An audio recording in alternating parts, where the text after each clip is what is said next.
Knocked away, Marshall, Clark, to the rim.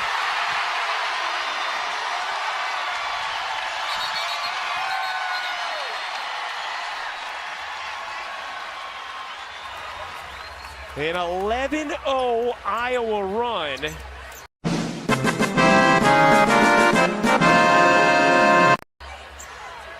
As one of the arena cameramen got hit there after the bucket, and the officials stopped play. Right here, this is Caitlin Clark all on her own, jumping out to double team.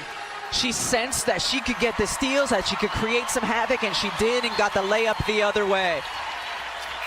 Let's go. Gabby Marshall approves.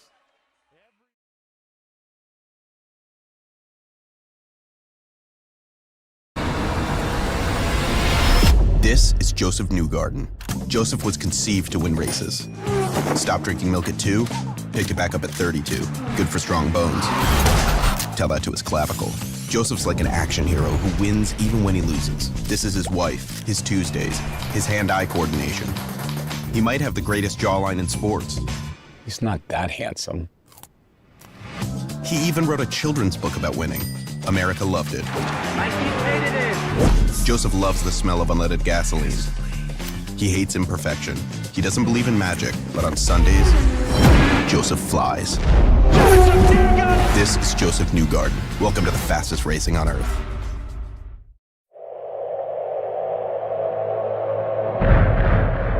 Some people look at Sonny Hayes. They see a guy who lives in a van, a gambling junkie who missed his shot, the best that never was. But I see possibility. And if you don't love me now, we'll never. My rook is a phenomenal talent, but he's young. Never break the chain. You plus him, boom, I got a team. I can still. When was the last time you won a race? Sunday, Daytona. Oh, I'm sorry. I meant Formula One. Oh, I'm sorry. Then same as you.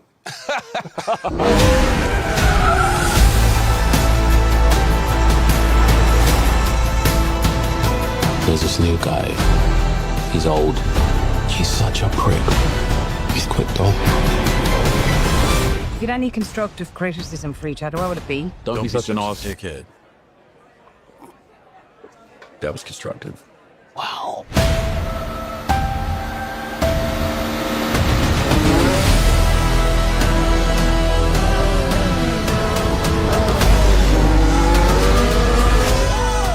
Did you win something?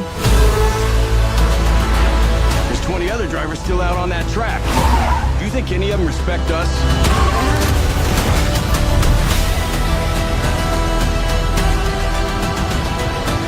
They're saying Sonny Hayes isn't a has-been. He's a never was. If the last thing I do is drive that car, I will take that life, man. 1,000 times. I'm offering you an open seat in Formula One. The only place you could say, if you win, you are the absolute best in the world. Never break the chain.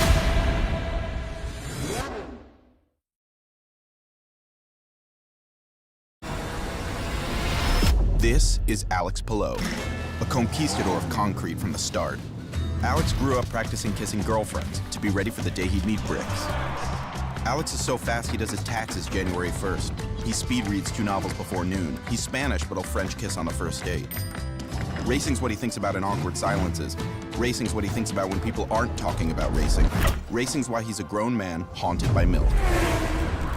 Alex has traveled the world. Here are his favorite places: Portland, Detroit, Monterey, Portland again, and rent-free in 32 drivers' heads. This is the front of his car, but if you race him, you'll just see the back. This is 3-time IndyCar champ Alex Palou. Welcome to the fastest racing on earth. My driving It's always been aggressive.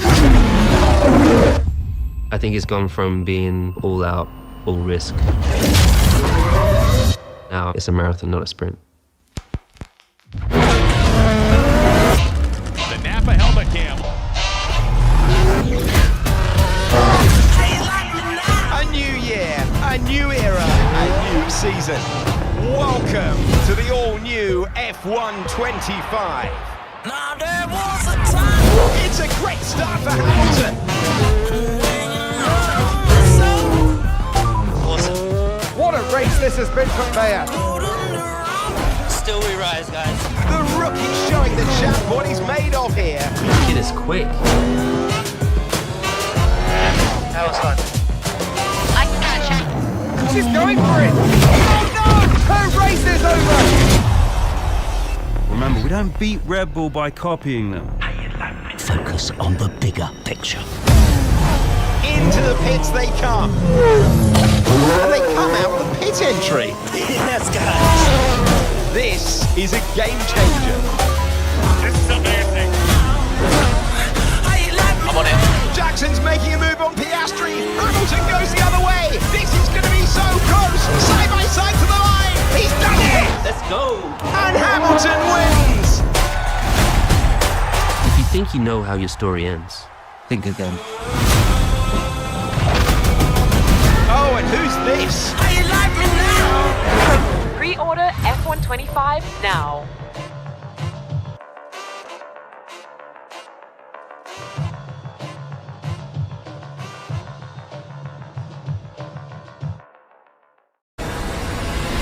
This is Pato Award. His last name's Irish, but his first words were... Pato's the fastest 25-year-old on 4 wheels. He's can't miss TV for everyone but his own mother, and he's tasted every kind of victory except for the lactose variety. Pato looks like a one-man boy band. He charms like a British spy. He smells like burnt rubber. And he doesn't have fans. He's got groupies.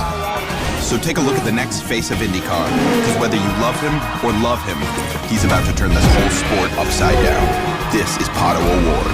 Welcome to the fastest racing on Earth.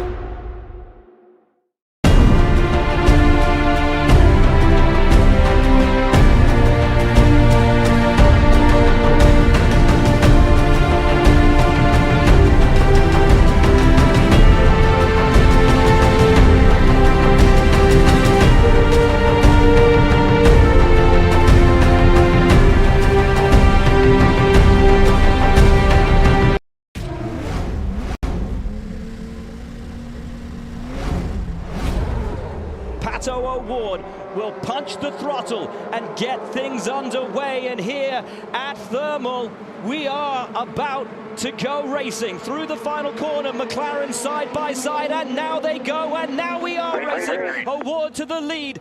Palou up the inside, takes a little look at Christian Lundgaard, late on the brakes for your reigning champion Alex Palou. It's all very clean through the entire field, a little bunching at the rear, but Pato Award has done everything he needed to do. It's the battle for second right now. Palou on the outside, Lundgaard on the inside. He's going to take that spot now. Colton Herta trying to line up as we see. That's Marcus Ericsson in the Bryan machine for Andretti going wide. Tons of places lost. See how slow Ericsson had to go offline as McLaren stays 1-2. Christian Lundgaard just holding off Alex Palou there out of turn 1. Single file for the first 7, starting to go too wide as Ferrucci working the high side, coming out of turn 6 to that long back straightaway. There's damage to one of the Prema cars. So riding on board with Will Power, that's Pilot ahead of us in the Prema. 22nd position on the start. Oh, just drove right into the back. That wasn't his teammate, was it? It was his teammate. Scott McLaughlin and Devlin DeFrancesco. Looks like Devlin heavy into the side of McLaughlin, and then McLaughlin spinning. That's well before the the start flag. Well before the start flag. Let's see, you're going to see the 30 of Devlin DeFrancesco up the inside, just sort of understeers into McLaughlin. They both get offline onto that dusty part. They both spin. And that's dust on the track, guys. Yeah, someone's gone off down there at, is it 9? I think that's turn 9, and that is Marcus Ericsson. Let's see what happened. Just gets wide of the line, off into that light blue. You see all the dirt and marbles, and now he's just praying he doesn't hit a fence. take a look at the move. Nolan Siegel getting passed by Will Power on the back straight, and Power had to go to the dirty side. I like that. Nolan getting his elbows out a little bit, making it a little bit tougher on the two-time champion Will Power. Here he is on the board. You see him hit the button on his steering wheel. The push-to-pass activated. Hybrid being deployed.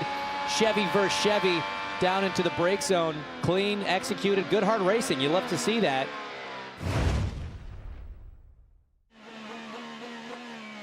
There goes Louis Foster on Siegel and overcooks it. So potentially Louis Foster locking up a little bit as we were just talking about it. And they're side by side once again.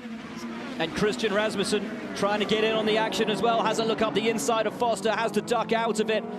The Englishman, Louis Foster, was on the push to pass, trying to make that move. Feels perhaps Nolan Siegel now under a bit of pressure, perhaps. And now he goes. Oh, Rasmussen up the inside of Louis Foster. That's a lovely move and gets it done. You saw the left front lock up from Christian Rasmussen, and then that can allow us to get back to that Dallara cutaway car as Rasmussen defends. They might have touched there, wheel to wheel. This is a fierce battle. Look at this battle here. Nolan Siegel once again getting the elbows out against a six-time champion. He did it with Will Power, a two-time champion earlier, but the six-timer getting it done, flexing some muscle there. This is going to be the most important stop of the day for the 10. He's going to have a huge push to the end. He's got about 11 seconds to try and catch up to Pato O'Ward. Let's see if he can do it.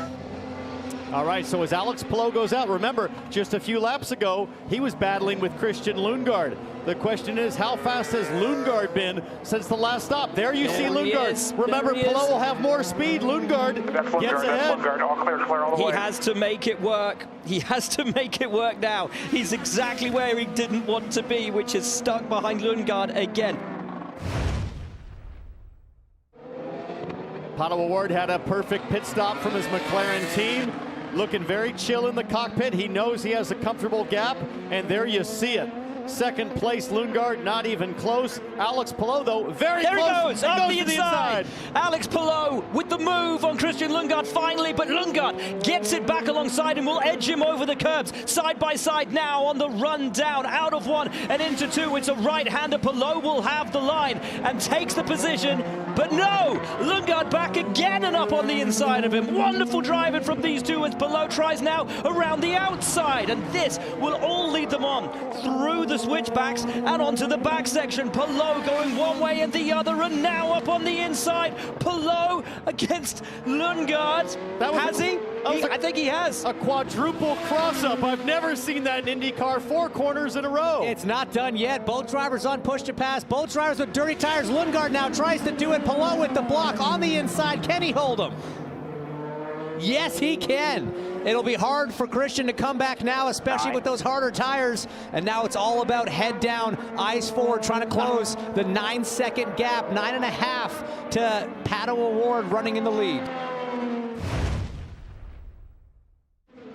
Palou is coming for Pato O'Ward down the back stretch now, tucked up underneath him.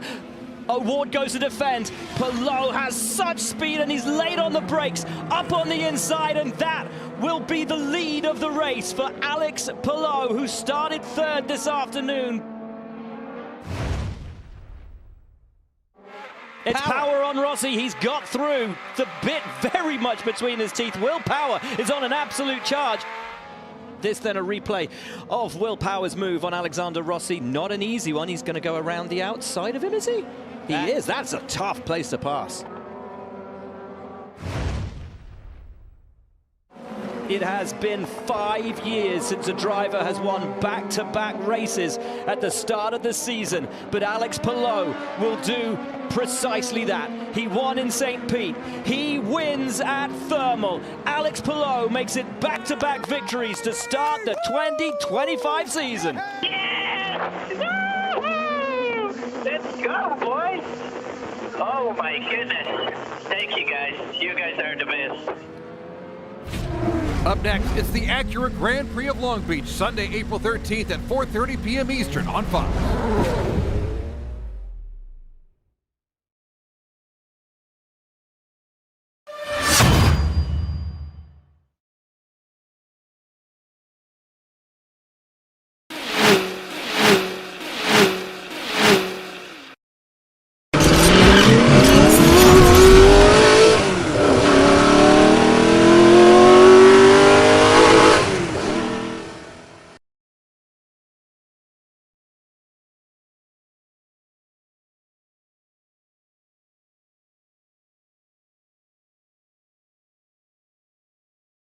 Driver, start your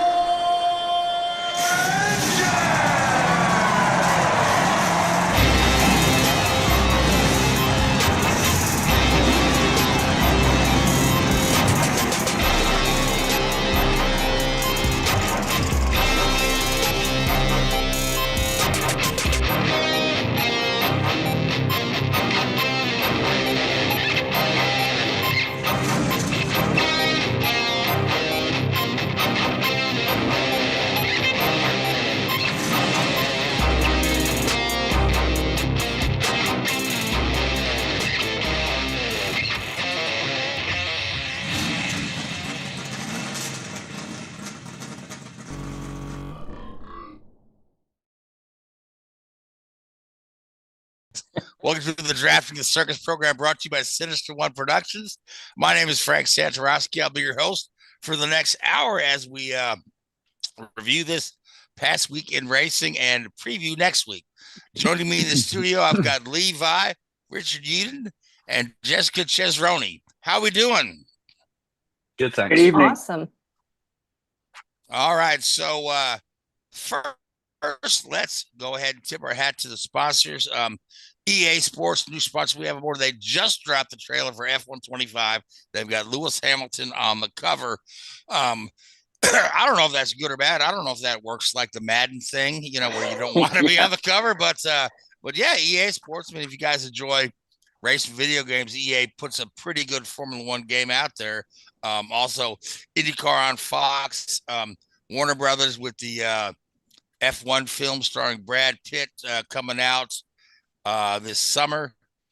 Luis Torres Multimedia. And also want to give a shout out to Track Day for Vets because they are a great friend of the show and worthy organization. So you may notice we have a new face here in the panel.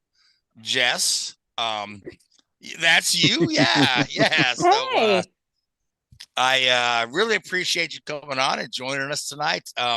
Jess is an avid IndyCar follower. She's very knowledgeable and very passionate about sport.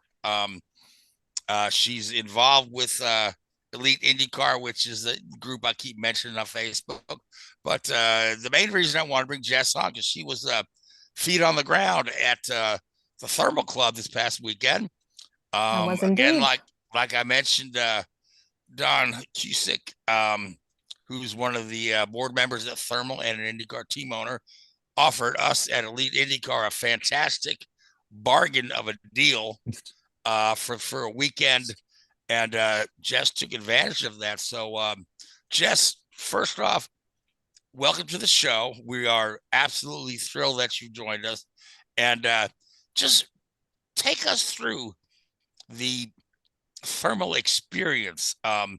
And you know, it's out there in the desert, but it's also got amenities of like crazy. So Yeah, it is definitely just out there in the desert. And it was kind of crazy, because I mean, I had watched it last year. And so I knew what the track looked like and how big it was. And you were driving in and it's like, where the heck is this place? Like, it's set back. You can't see it from the road. It's pretty crazy. Kind of unassuming, but yeah, it was awesome. You mentioned the deal that Don Cusick put together for us, and honestly, I mean, I know there's been a lot of talk about the cost and normal fans can't go and who can afford it and yada yada. For me, like the value that I got out of my ticket price was phenomenal. If you start to add up, you go to a Long Beach or, you start to add up your ticket cost, your hot dog, your 3 beers at $19 a piece, right? Like you start to add all of that up. And honestly, I feel like I got a steal. Yeah. I mean, go to an NFL game or NBA game, you're out several $100. Yeah.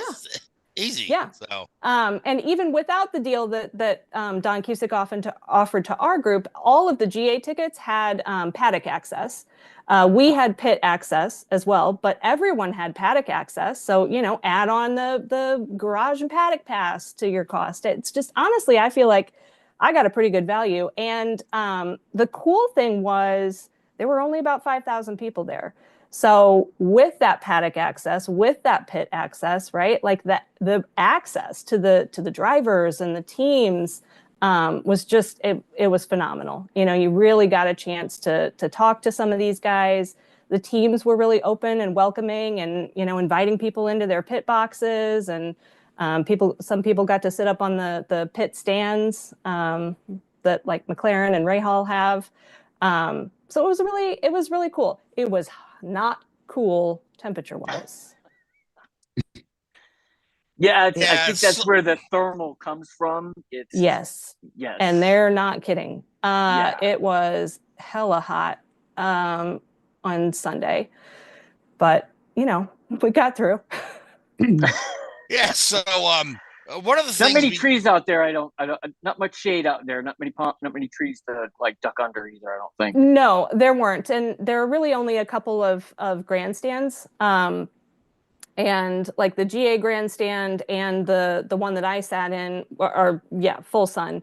Our group did have access to a covered suite area that I did not end up taking advantage of. I really liked the grandstand that I was in. I was able to see, so we were right inside turn 15, and we were able to see from 9 all the way to 16. Oh, wow. Nice. That's a good bit of the track you can see. Yeah. Yeah. Pretty nice little spot. Compare that to Long Beach, where you'll see one corner, you know, through a fence. So one of the other things that at Elite IndyCar we like to do, we always have a meetup for our members that are at every race. And I mean, Don threw in the bonus of allowing the meetup to happen in his building, and he brought the Fox broadcast crew in as a meet and greet with you guys. And Keith, if you want to just flash those photos as Jessica talks us through that. So, I mean, you got, you know, Kevin Lee and Will Buxton. Hinch was there. Jack Harvey, who was going to be driving Cusick's car in the 500. And Townsend Bell. Bell. Don has in his shop Townsend Bell's 2016 Indy 500 car. So it was pretty cool to you know, see Townsend seeing that car again. And you know, then he just kind of stood around, and all of them, they just kind of mingled with the crowd. They really, you know, they worked the crowd, honestly. Like, they didn't just, you know, it wasn't like a panel situation where they just stood up at the front and let us pepper them with questions. Like, they got in there, they engaged with everybody, you know, took photos, answered questions, told stories. It was really cool. And for me, like, I had met all of them except for Will Buxton. And he was amazing. You know, I think there was a lot of questions coming into the season and the announcement about him, like, he's a Formula One guy. Is he really going to work here? Is he really invested in IndyCar? He was so engaged and just so clearly excited and passionate about our series, and you know, knew everything, knew all the drivers. He has all the history. He was really on it, and just, you know, like I said, clearly excited, and that made me excited. I look forward to seeing what he brings to the broadcast throughout the year. I think it's going to be cool. Yeah, I think that Will Buxton was a good choice, you know, despite what other people think. I mean, he's kind of publicly mentioned how much he absolutely loves the IndyCar series and couldn't wait to cover it. So, but he's a guy that does his homework. So, but there was a race there that we should talk about. And so McLaren woke up Sunday morning with the news that their Formula One team had finished 1-2 in China, and no pressure. They're starting off. They locked out the front row, Lundgaard and Ward on pole, and they dominated the bulk of the race until the last stint, where Alex Palou absolutely nailed the strategy. I mean, so many of these IndyCar races come down to tire strategy. Palou made the decision to run his reds alternate tires in the last stint. Now, I don't know that I would have tried that after St. Pete, where we saw that the alternate tires went off so quickly. But there was not that much degradation, or not that much difference between the blacks and the reds in thermal. Now, thermal is a track that is described as a cheese grater for tires, Sandpaper. But, yeah. And I mean, Palou was as much as 18 seconds back and made up all the ground, past Lundgaard. They had a great battle. They swapped positions 4 times in 3 corners, and then he, mowed down Pato and just ran away with it. And interesting thing is now, Richard, you know how we like to say Scott Dixon doing Scott Dixon things. You're gonna have to change that, aren't we? I was listening to the broadcast on IndyCar radio, and literally Davey Hamilton, who's one of the announcers there, said it's Alex Palou doing Alex Palou things. I'm like, oh my gosh, you said it right there. He's the heir apparent to Scott Dixon. So, So Jess, what were your impressions of the race? I thought there were a lot of great battles. Midfield, I mean, the front was a little boring, unless you're up until the end. Yeah, unless you're an award fan, and let's face it, although they don't give out the award anymore, award is likely the most popular driver in IndyCar. The award for award. Yes, Richard. Okay, just want to make sure we we're on the same page here. Yep. It's like the pre-meeting. It's the pre-meeting before the meeting. Oh yeah. Yeah. Any track you go to, we've got to look after him. We've got to look after Frank. So. Any track you go to these days, right? You see a lot of papaya. You see a lot of award jerseys. This was no exception. There were a lot of Pato fans. And like a lot of families too. I know MSR did kind of a cool thing with Folds of Honor, where they offered tickets to veterans and military, and I believe their families as well, to come out and see the race for free. And I think a lot of people took advantage of that. Saw just a ton of folks there who seemed like maybe just sort of casual fans. And was this the race to get them hooked and reel them in? I don't know. But I enjoyed it. I haven't watched the broadcast all the way through, but I've seen some talk online that a lot of the broadcast was focused on the front of the field, and that you didn't really see a lot of those midfield battles, which is a shame, because there were a lot of really good battles, just a lot of passing for an Indy road course these days. It was a lot of passing. And Will Power started like 22nd, worked his way to the top 10 by the end of the race. Yeah, that's exactly what I was going to say. I think he started 21st, finished 6th. And that was on, pure pace. And it was cool to watch him. The race was caution free.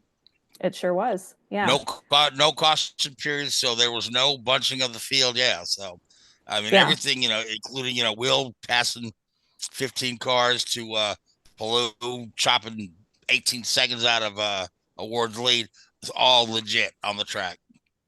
Yeah. Once Palou got past Lundgaard, you knew what was going to happen. As you could just see it coming a mile away. Yeah. He really did. He ate him up. That's for sure. All right. So who are some of the rookies that you think were impressive? I want to say that, like, as I look at things, although the guy's result doesn't show it, Robert Schwartzman had like literally everything bad that you could throw at this guy happened to him. He had his car burst into flame during practice, and then had to miss part of the qualifying, and then he gets out there and he has a pretty decent race pace. Not leading, but or anything like that. But his day ends early anyway. But I thought he was represented himself well for this brand new team and only their second race. Yeah, I agree with that. I'm still excited about Louis Foster too. Foster had a good run, yeah. Yeah, see what he can do. But yeah, the Prema, I have to say, the Prema, they have this hospitality tent that must have come from, the European world. It just looked like something straight out of Formula One. Like huge hospitality tent that they set up at the end of where all the haulers were in the paddock. And it was hopping, man. There were always people in there. I bet they had air conditioning, good food, everything I wanted in. We know how to appease people. Yeah. So post race, we had a penalty for Colton Herta that was announced today, and I found this one kind of interesting, because it was a car construction violation. Now they're supposed to have two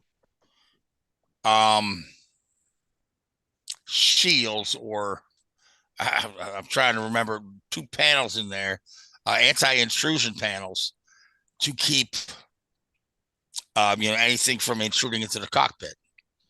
Andretti was running just one on each side rather than two, which was found in post-race tech. Now, if you recall, not that many years ago, James Hinchcliffe had this wreck at Indy, and what happened was the suspension component pierced the side of the car, went right into his thigh, and hit a major artery, and Hinchcliffe nearly bled out and died on the scene. Thanks to the IndyCar safety team, Hinch is alive and well and doing great. But I've got to ask myself, right?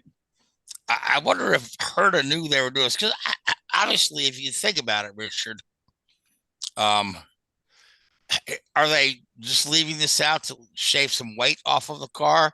I mean, if I was Colton Herta and I didn't know they were doing that and found that out, I'd be livid. I'm like, you're sacrificing my safety.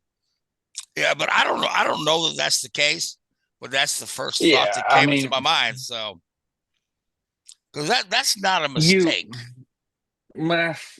You hope, goodness me, you hope that it was a mistake. You'd like to think that a team of that standing and stature wouldn't compromise the driver's safety, especially after what we've seen in the past with, cockpit intrusion from the suspension, particularly the suspension components, which are incredibly sharp if they get split or fractured. So if they did deliberately choose to leave that out, then I think their penalty is pretty lucky, in all fairness. Would Herta have known?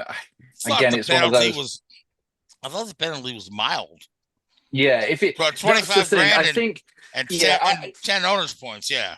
Yeah, I mean, when you look at, so I think what's happened is these, and I'm not, this isn't a disparaging comment on IndyCar or some of the other series, NASCAR, for example. The build, now I'm obviously never worked for an IndyCar team, but I imagine the build process is very similar to what they have in NASCAR. It's still a very manual, labor-intensive process. It's still literally an Excel sheet that somebody will go around and check off when they've installed a part on a car or checked a part. There's no automation. And somebody could have accidentally checked a box to say, yeah, I installed that part, and then got talking to somebody and went, oh yeah, I've already checked that and I've installed the other one, when in fact they haven't. Now, I don't know. Would they have noticed on the weight of the car? I don't know how much these components weigh. But yeah, you hope that it was accidental, and maybe due to the leniency of the penalty, they've been able to prove it was accidental and that it wasn't a deliberate thing. I think if it was deliberate and they got caught, then yeah, the penalty would be far, far harsher. It sounds like, and I, I mean, I'm not an engineer. I don't know exactly what these pieces are, but it sounds like they have been running one anti-intrusion panel for, years. And with the hybrid, they now mandate 2. So, yeah. And they were running, Andretti was running 1 instead of 2. So to me, that sounds like something that could have been an accident, right? Yeah. We forgot to put the extra one on, I don't know.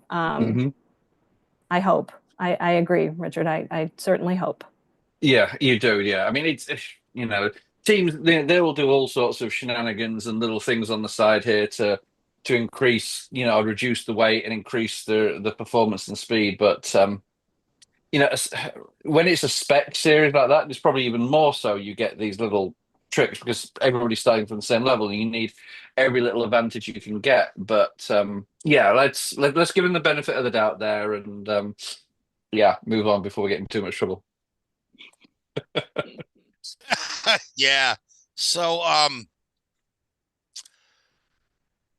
we did have some issues with hybrids. Now, Richard, I don't know how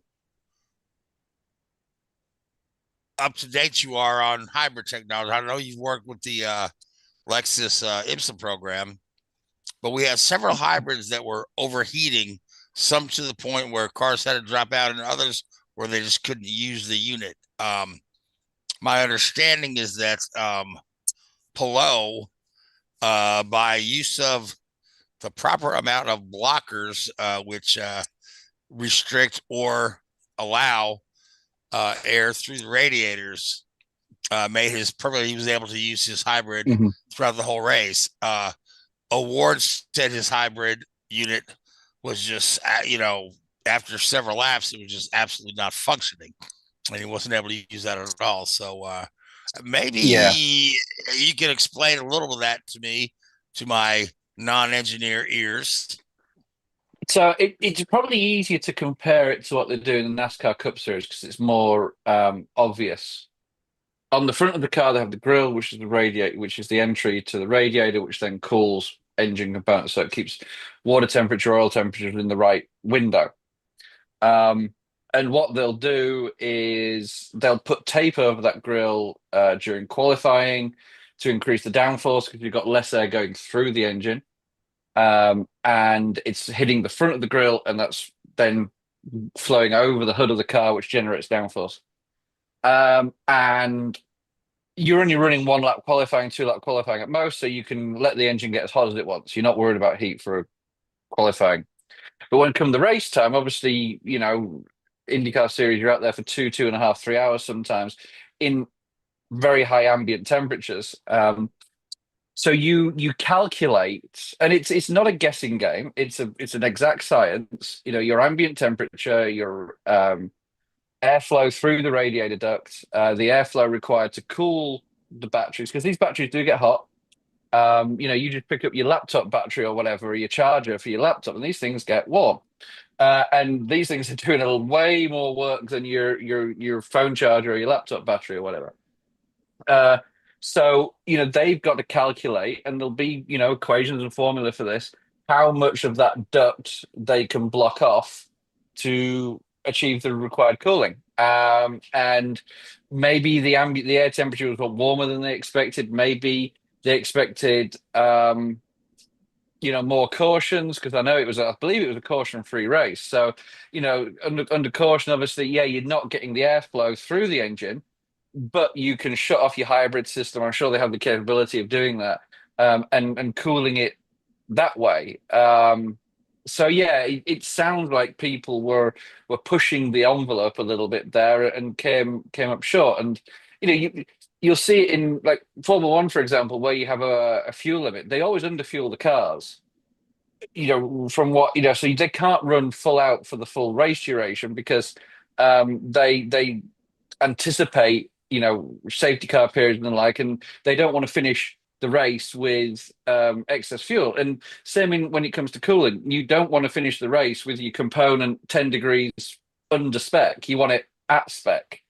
So it's just another tool that the teams will use to try and get an advantage. Thank you, Richard.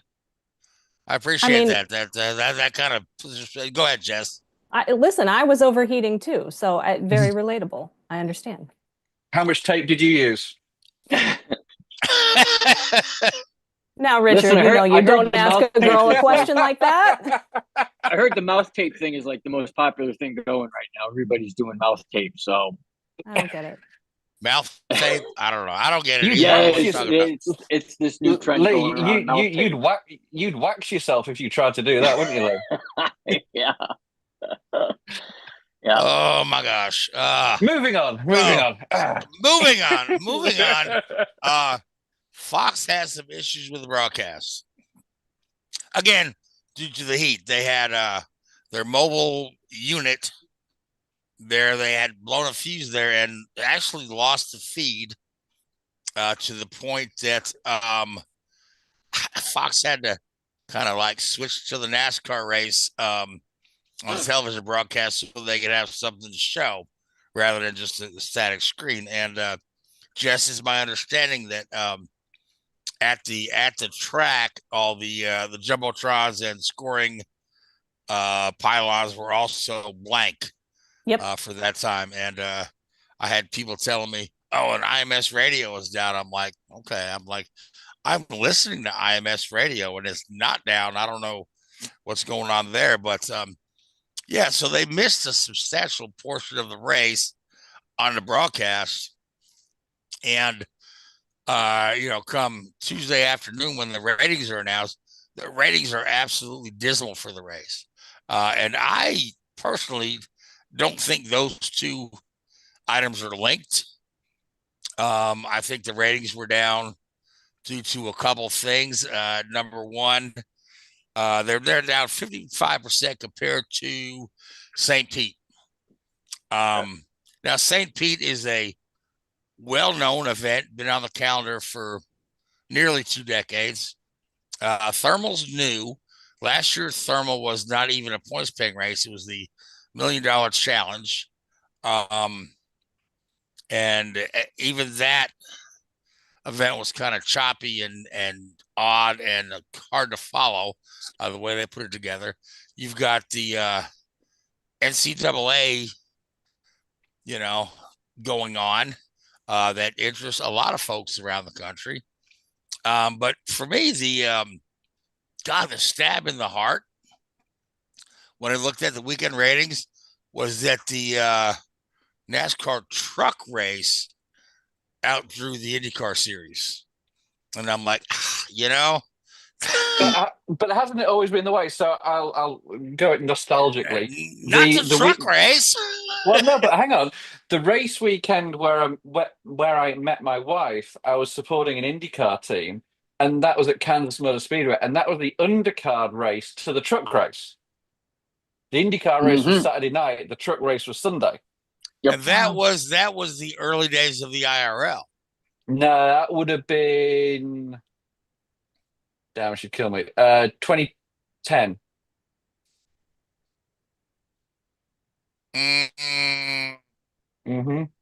Yeah, they raced in Kansas on the Saturday, and I think Dixon won, and then Austin Dillon won the truck race on the Sunday. Hang on, oh, you gotta Google. He's finding out if he needs to get bigger presents and more flowers. It was definitely 2010. Yeah. Okay, gosh, I didn't realize they were running undercards to the truck that late. I know during 96, 97, 98, 99. May the 1st, Roadrunner 500, Kansas Speedway. I'm pretty certain May the 1st, 2010 was a Saturday. And then talk amongst yourselves for a while. Okay, I'm honestly wondering what IndyCar team you were there supporting. Because you just mentioned you never worked in IndyCar. Well, no, I did one weekend. Yeah, what team? I can't remember the name. They were nowhere. They were terrible. Hang on, let me see if I can find out. Who was your driver? Do you remember that? No, I'd never heard of him before. Wow. He didn't speak very good English. I remember that bit. It was a Honda team, I know that, and he crashed. So let me see if I can work out who it was. Okay, so that's yeah, every team in the series was running a Honda in 2010. Yep. All right, Richard, thank you for zero information. More confusion. More confusion. But we know when he met his wife, so that's helpful. Oh, hang on. I think it could have been Conquest. Yeah, I remember Conquest Racing, yeah. Conquest Racing, yeah. I don't know who. Let me see if I can work out who the driver was. Mario Morales. Kansas was the fifth race. Let's have a look. They had, oh my gosh, they had lots of different people that year. It wasn't Thomas Scheckter, I don't think. I'd have known him. Saavedra, I would have known him, I think. But there was Mario Romancini. That's probably the guy right there. Bertrand Baguette. That guy almost won the Indy 500 a year later. Was it him? It could have been him, actually. Let me have a look. IndyCar Series. Yeah, it could have been him. It could have been, and there was Francesco Dracone. Sounds like that. Dracone. That's probably because that guy was terrible. No, he wasn't. He wasn't in a Conquest car in Kansas. Was it Romancini? Could have been. Well, Jess, thanks for joining us this week. We appreciate coming on the show. It was. I think it was Romancini. There was okay, all right. Romancini or Baguette. Anyway, carry on. I'm just hoping this driver is listening to the podcast and is going to write in and tell us, you know, he remembers you. Why don't you remember him? He'll say, Richard, if you'd have prepared my car better, I wouldn't have. I think the mechanics had a sweepstake going on to what lap he'd crash, which is never a good sign. Oh. Okay. So, last thing I want to bring up about thermal is McLaughlin and DeFrancesco had a little dust up early on in the race, which led to some very harsh words post race. I don't know if you saw the video, but the F word was thrown around freely. You know, and McLaughlin, now here's a guy who last year lost all his points from St. Pete with the push to pass thing, and then he's like third race of the season, 3 points, and he's kind of in a similarly in the shitter this week or this year, start out of the season. I mean, Palou's already got like a 39-point lead in the championship for sweeping the first 2 races, but yeah, McLaughlin's generally pretty low key, but if you saw this video, man, that dude was fired up. Yeah, I have 2 things to say about this. First of all, the real winner of the weekend was Good Ranchers, who is a sponsor of McLaughlin's throughout the year. And they cook the best steaks at the Indy 500. Go by there, get them samples of that. Oh, yeah, in the fan zone, they're cooking the steaks and give you a sample of it. Oh, my God, it's so good. Okay, hot tip. But beef sponsored by Good Ranchers. Brilliant. Yep. The other thing I have to say about this. The other thing I have to say about this is that happened on the parade laps. Scotty Mack had the whole race to cool down from this incident. Yeah. And he still got out of the car at the end of the race and went after Devlin. And I lied. I have 3 things to say about this. The height difference is hilarious. Devlin is the tiniest little man you've ever seen. And I mean, Scotty's not big, but it was pretty clear who was going to win if it came to fisticuffs. Oh my, yeah. All right. So this is another bummer about IndyCar with the way the schedule works. That so we got another 3 weeks off till we're at Long Beach. I mean, I love that they put thermal in there to fill that big gap, but you're still St. Pete 3 weeks, thermal 3 weeks, Long Beach. This is a perfect place in the schedule to throw a race in, say, Mexico. I mean, again, tapping on the fact that Pato O'Ward is realistically the most popular driver. So, but we need to move on from IndyCar because we've only got 20 minutes left in the show. And I did want to talk to Jess about her favorite driver, Connor Daly, but maybe we'll do that on another day. Well, listen, if you've only got 20 minutes left, then we would be out of time.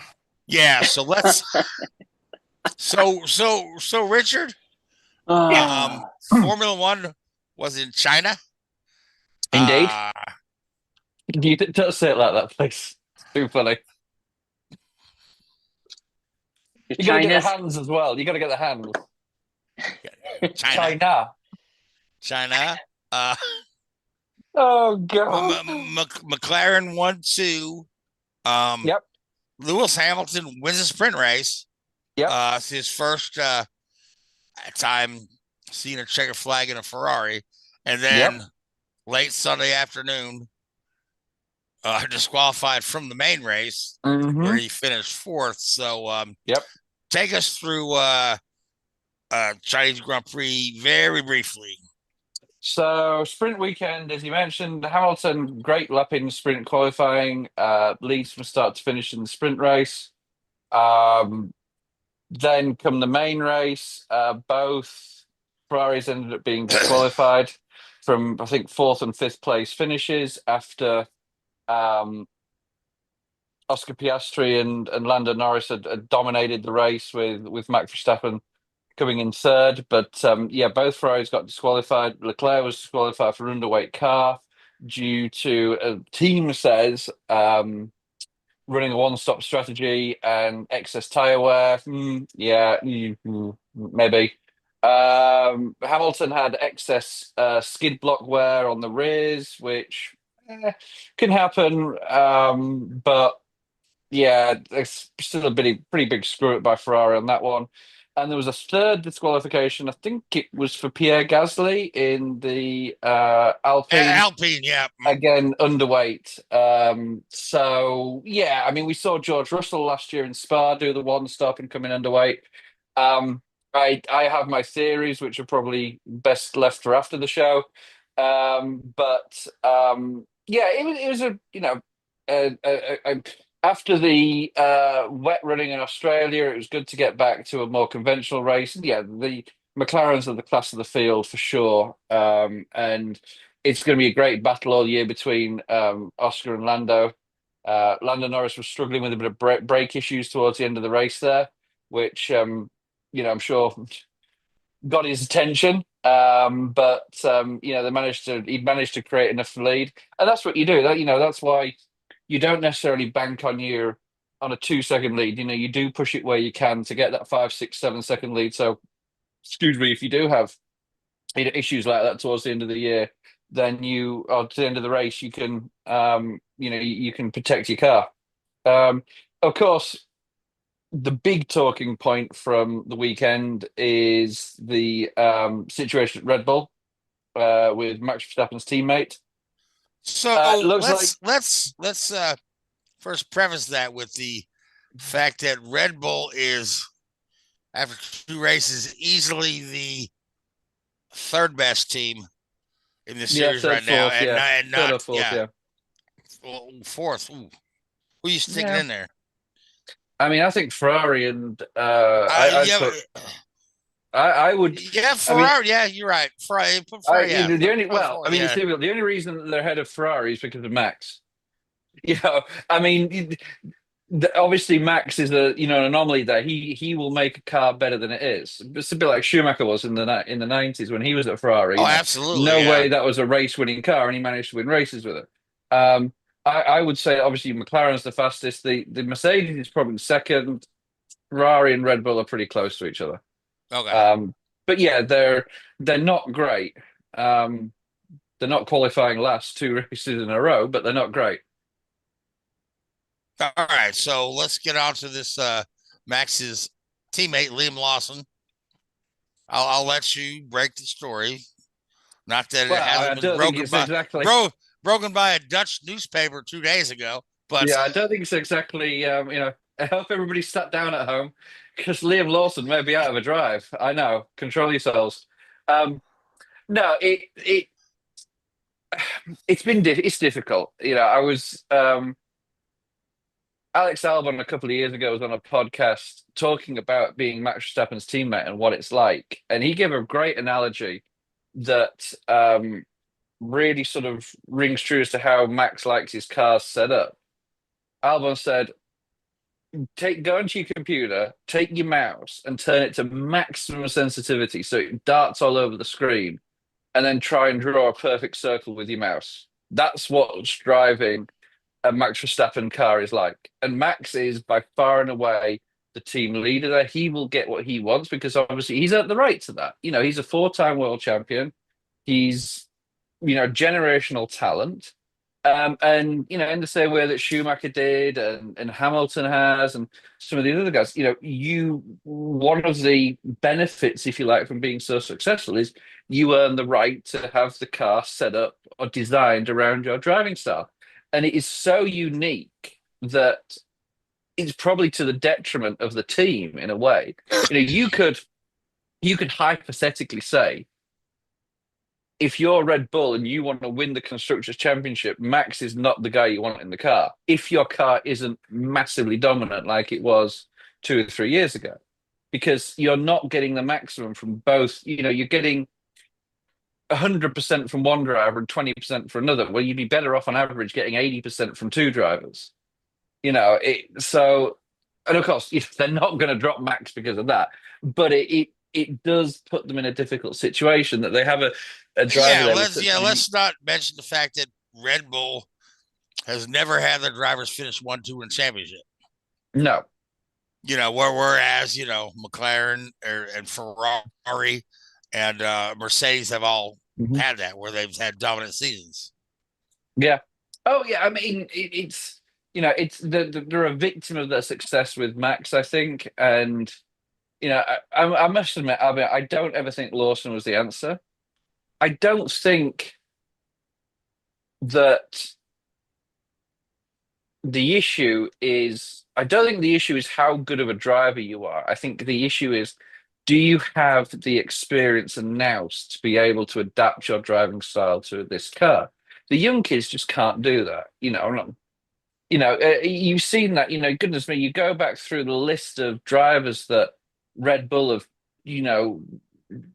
put on the chopping block. You think Pierre Gasly, who's had a great career, Albon, who's had a great career, Danny Kvyat, who's, a far better driver than a lot of people gave him credit for. Sergio Perez, who's obviously, multiple race-winning driver, but I think it just got too much for him over time. And now Lawson is 2 races into his career with that, and obviously there's some fundamental things that they see wrong. And I know that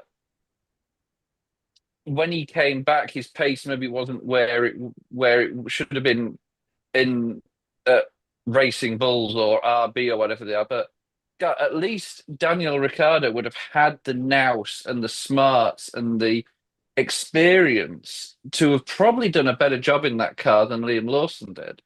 And maybe Sergio Perez as well, because he has that experience. They've just gone for youth. And, did Red Bull make a mistake not picking up Carlos Sainz when they knew he was available out of Ferrari? Absolutely, yeah. I have my theory. I have my theory on that one as well, as to why they didn't pick him up. Should they have picked up, another experienced driver that was available on the market? I don't know. So, the big news is that Yuki Tsunoda going to pick up the Red Bull. Supposedly, yeah. Supposedly, yeah. He'll be in the car for his home race, which would be nice for him. And, I like Yuki. I'm a little odd because I've always kind of been fascinated with Japanese race car drivers. Early on because they were fun to make fun of, You know, like you talk about guys like Hiruma Shusta and Shinji Nakano, Satoru Torres Nakajima, Torres Takagi, but then suddenly you got this wave of guys who could actually drive, you know, like my good friend Takuma Sato. And that guy's carved out a great career. Kobayashi? Kobayashi is king of sports car racing. Yeah, that guy is awesome. So, but Yuki Tsunoda, I mean, I'd love to see him get the shot in Red Bull, but I don't know if he's being fed to the wolves. You know. It's a difficult thing, isn't it? But I mean, again, you look at this is where the pressure, because you look at 2025 and the contracts. This was the big time going from 24 to 25. This was the big time for Red Bull to make a move, but they didn't. And now a lot of these contracts are long-term contracts. So if this doesn't work out, then what happened? I mean, would Hajjar end up there? I mean, after the crap that Helmut Marko gave him post Australia, now. On a note, I think Hajjar had a fantastic race in China. I know it wasn't an amazing result, but to come back from that, he redeemed himself. Yeah, I think that was great. Fair play to the kid there. He did a lot of demons were expelled during that race, I think. So good for him there. But yeah, where do they go? And they have to go internally, otherwise it makes a mockery of their young driver program. We've got this great young driver program. We've even bought another team so we can have a young driver team, but we're not going to pick them from that team. So it's like, well, what's the point? Right. It's sort of. So do you want, very quickly? I know we've got 10 minutes. Do you want to know my theory as to why they didn't go for Carlos Sainz? Yes. Okay. So I think that he has an agreement with Ferrari to go back in 27. I think Hamilton's on a 2-year contract. Hamilton retires, yeah. I think because, God, they were gushing over him when he left. I mean, it was almost vomit-inducing, They were like, oh, Carlos, we love you, but we fired you. We love you, but we fired you. So you go somewhere for 2 years, stay out of trouble, and then when Lewis retires, you come back. And I don't think Red Bull have agreed to that. Now, Williams would be like, yeah, cool, great. We get 2 solid drivers for 2 years. Brilliant. We'll take that and deal with it in 2 years' time.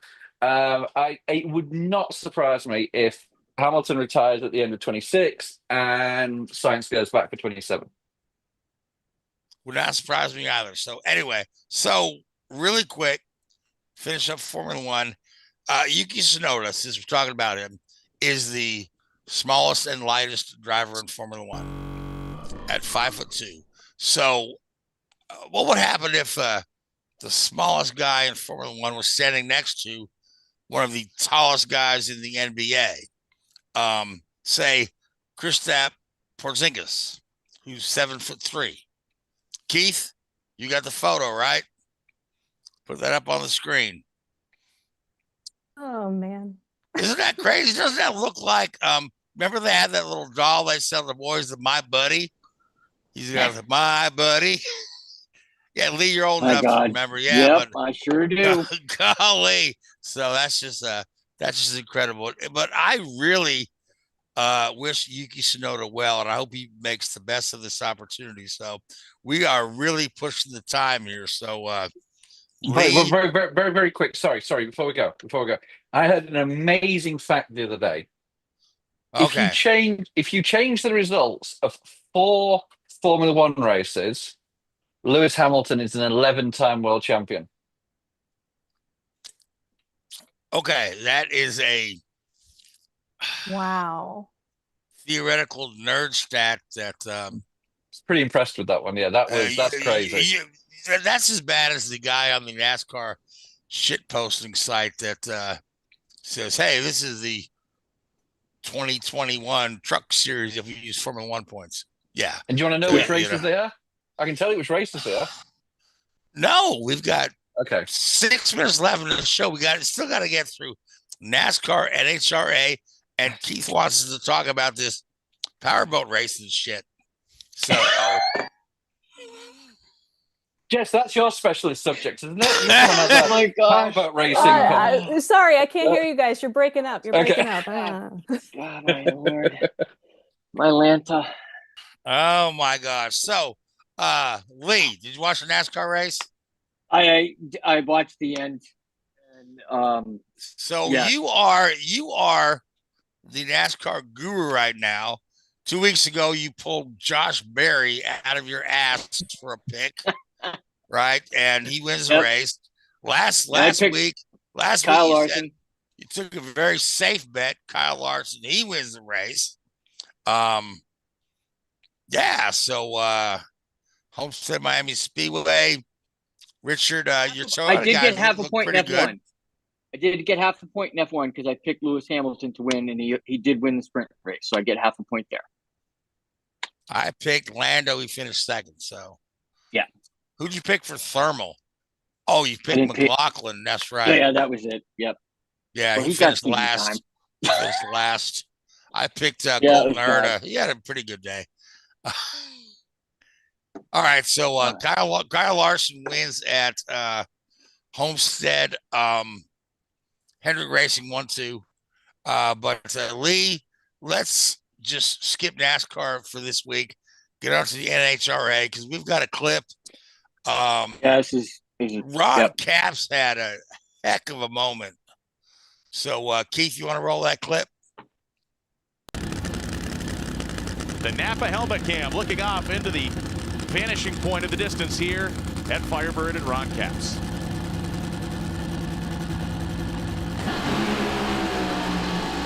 Alexander's going to give him a run for, a huge explosion for Capps. The body destroyed and Capps slams into the wall across the drag strip.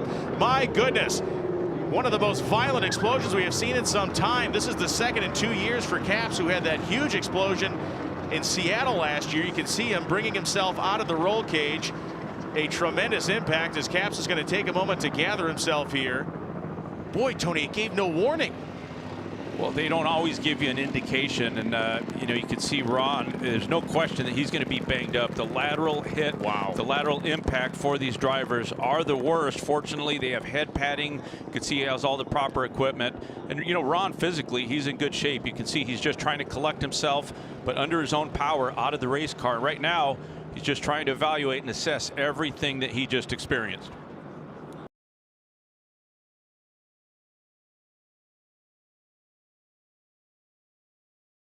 You heard him talk about it. It's really the car in NHRA. The biggest thing that the drivers try to combat is tire shake, and that's when the engine breaks the grip of the tires on the racetrack. And usually the drivers can feel this with what they call tire shake. The tires will literally start to shake, and it feels like you're going over a washboard. And in this particular case, Ron Capps, the tires just broke free. There was no indication of it happening, and usually if you get that tire shake, the drivers will just punch out the throttle. They'll just they'll feather off of it and just coast. But Ron didn't even have that chance. The tires just broke traction at 300 and something miles an hour and went straight left into the wall. Very reminiscent of John Force last year in his crash, and then even more reminiscent of John Medlin's crash. I think that was 2007, and that ended up taking Medlin's life. He ended up passing away because of the severity of the tire shake. It literally shook his brain, and he just could not recover from it. So, horrific crash.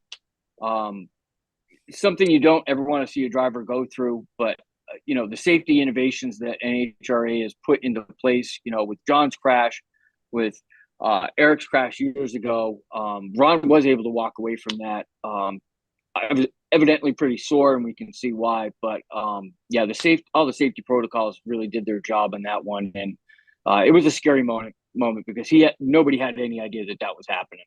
It was so wonderful to see him get out of the car on his own power. Yep.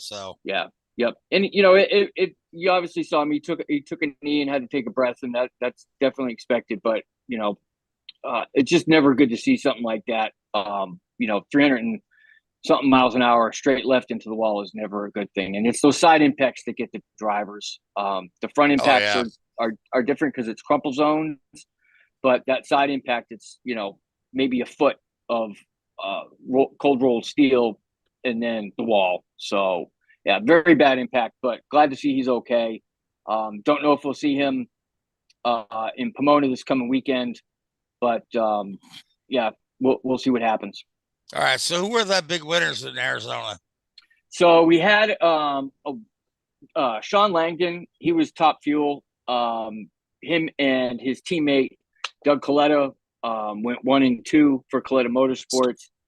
In Funny Car, we had a rookie winner, a new Wally winner. His name was Paul Lee. Paul's been around for about, almost 40 years now. This is his first big event, big top fuel event, and Funny Car win. But he's won 3 other alcohol Funny Car events in the lower class. So, and then in probably one of the craziest, wildest weekends that we saw, it was crazy. In Pro Stock, we had, I'm trying to find it. I'm trying to look at the thing here. So Greg Anderson, he went up against Green, and it was going to be a great race. Green red lighted, so he was automatically disqualified. And then Greg Anderson got off the start, but about 60 feet into it, the motor just quit, and he couldn't even. And Anderson couldn't even get past half track before he had to come to a complete stop. But Anderson still won the race because Green red lighted. So I mean, Greg Anderson could have rolled a foot, and he still wouldn't have won the race. So it was just a wild weekend all around. But Pomona's coming up, so that will be a good weekend for us. Pomona, number 1 visit of the year. We'll see them again at the end of the year as well. But yeah, just a crazy weekend with Ron Capps and the Greg Anderson win. So. All right. So are we racing next weekend or are we off? I think it's actually in 2 weeks. I'm 2 sorry. weeks. Yeah, 2 weeks to Pomona. So Richard is Formula One racing this weekend, or we're traveling back from China. Yeah, we've got another week off, so Tsunoda can get his seat fitting in time for before he heads to Suzuka. Get that little tiny seat in the Red Bull car, yeah. Yeah, they need to pad that one out a little bit. Yeah. Yeah. All right. And I apologize. NHRA is this weekend in Pomona. They are in Pomona this weekend. So. All right. So Pomona this weekend. IndyCar off until Long Beach in a couple of weeks. NASCAR is going to be at Martinsville. Lee, who do you like for Martinsville? I'm going to go with William Byron. Okay. Richard, who do you like for Martinsville? Anybody in a Toyota, right? I think Bubba could do well there. Bubba or Denny. I think they were both look pretty good. Bubba had a really good race in Homestead. Yeah, he did, yeah. All right, Jess, you care to pick a NASCAR winner? I like Kyle Larson. Kyle Larson, there you go. Yeah, but who's going to win the race? Connor Daly. I mean, yeah, there you go. Throw him in there. Let's see what happens. Yep. Kyle Larson's a good pick, Richard. You don't have to be. But it's boring. Oh, God. If I pick Blaney again, every time I pick Blaney for Homestead, engine blows up. Pick Blaney for Phoenix, engine blows up. I better stay pick him, away please. from Blaney. Pick him. Okay. What if I say Denny Hamlin wins this one? He had a pretty good run. Good run. So, he's good around there. He's got a few grandfather clocks, hasn't he? 8. All right. So So we are officially in overtime now. So we got to do a green-white checker. But our producer Keith Hayes is passionate about the E1. It's an electric powerboat racing series. They finalized their 2025 schedule. They added Lake Maggiore in July. Lake Como, Italy is being removed from the schedule. There may be one other one removed. But if you're not familiar with this series, this has attracted some high-dollar celebrity team owners, such as LeBron James, Steve Aoki, Mark Anthony, Rafael Nadal, Didier Drogba. I know this guy is. Didier He's a Drogba. football Who's player, he? like a proper football player from the Ivory Coast. Well, a footballer. Yeah, that's what you. That's what Played you for Chelsea. become, a footballer. Yeah. I think he's like a co-owner of Phoenix Rising as well, one of the minor and then teams over here. also Will Smith, provided that Chris Rock You is got not that around. name right, didn't you? There you go. And Tom Brady, who is the famous owner of the chain of Greek restaurants, Tom Brady's House of Falafel. And Birmingham, and he's a co-owner at Birmingham City Football Club as well. Not Birmingham, Alabama. No. This is the football Tom Brady. Okay, not the restaurant owner. So, but anyway, Keith, are those races going to be broadcast on TV in the U.S.? Do you know?